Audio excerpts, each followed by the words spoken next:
La conclusion d'un contrat d'entreprise fait naître dans le chef de l'entrepreneur plusieurs obligations. La première d'entre elles est évidemment la bonne exécution de l'ouvrage qui lui a été confié.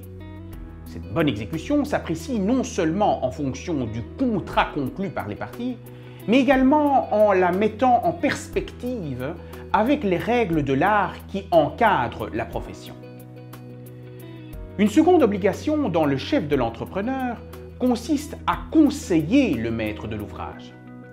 Ces conseils portent tant sur des éléments préalables à la réalisation des travaux que sur les travaux et les problèmes rencontrés. Ce devoir de conseil revêt plusieurs facettes. L'une de ces facettes consiste pour l'entrepreneur à s'informer au préalable sur l'ouvrage qui lui a été confié. Outre les renseignements à obtenir sur le matériel et les matériaux à utiliser, l'entrepreneur doit également s'informer quant au chantier et à la disposition des lieux. Dans ce devoir de conseil, il faut tenir compte qu'un point important dans la pratique est l'obligation qu'a l'entrepreneur de s'assurer que le maître de l'ouvrage dispose effectivement des autorisations requises. Il est normalement fait allusion au permis d'urbanisme et aux conséquences liées à son absence. Si l'entrepreneur doit réaliser correctement l'ouvrage, il doit encore le faire dans les délais qui sont impartis à cet entrepreneur. En cas de dépassement des délais, le maître de l'ouvrage doit généralement mettre l'entrepreneur en demeure de s'exécuter. Cela étant, un mécanisme qui peut se révéler très utile pour le maître de l'ouvrage est l'insertion d'une clause pénale dans le contrat d'entreprise.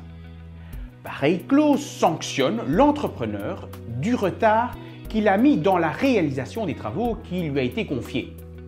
La sanction prend la forme d'une indemnisation pécuniaire. Il faut savoir que lorsque des malfaçons apparaissent, l'entrepreneur a l'obligation de les réparer. Le principe qui gouverne cette obligation est celui de la réparation en nature. Cette réparation doit porter sur le dommage qui, quant à sa cause et non quant à son ampleur, était prévisible. La réparation par équivalent, c'est-à-dire par le paiement de dommages et intérêts, ne peut normalement intervenir que si la réparation en nature est impossible ou constitutive d'un abus de droit. Par ailleurs, en cas d'inexécution des prestations par l'entrepreneur, le maître de l'ouvrage dispose de plusieurs moyens d'y remédier. Le contrat d'entreprise étant un contrat synalagmatique, le maître de l'ouvrage peut invoquer l'exception d'inexécution pour ne pas payer ou, plus radicalement, demander la résolution judiciaire au tort de l'entreprise. Il existe également la faculté légale de demander l'autorisation du juge afin de procéder au remplacement de l'entrepreneur fautif. Concernant les malfaçons et vices, cachés ou non, n'apparaissant qu'après un certain temps d'occupation des lieux et qui affectent la stabilité ou la solidité du bâtiment, le législateur a prévu une responsabilité particulière à charge des entrepreneurs et des architectes qui court pendant 10 ans. La mise en œuvre de la responsabilité de l'entrepreneur passe nécessairement par la démonstration d'un manquement dans son chef.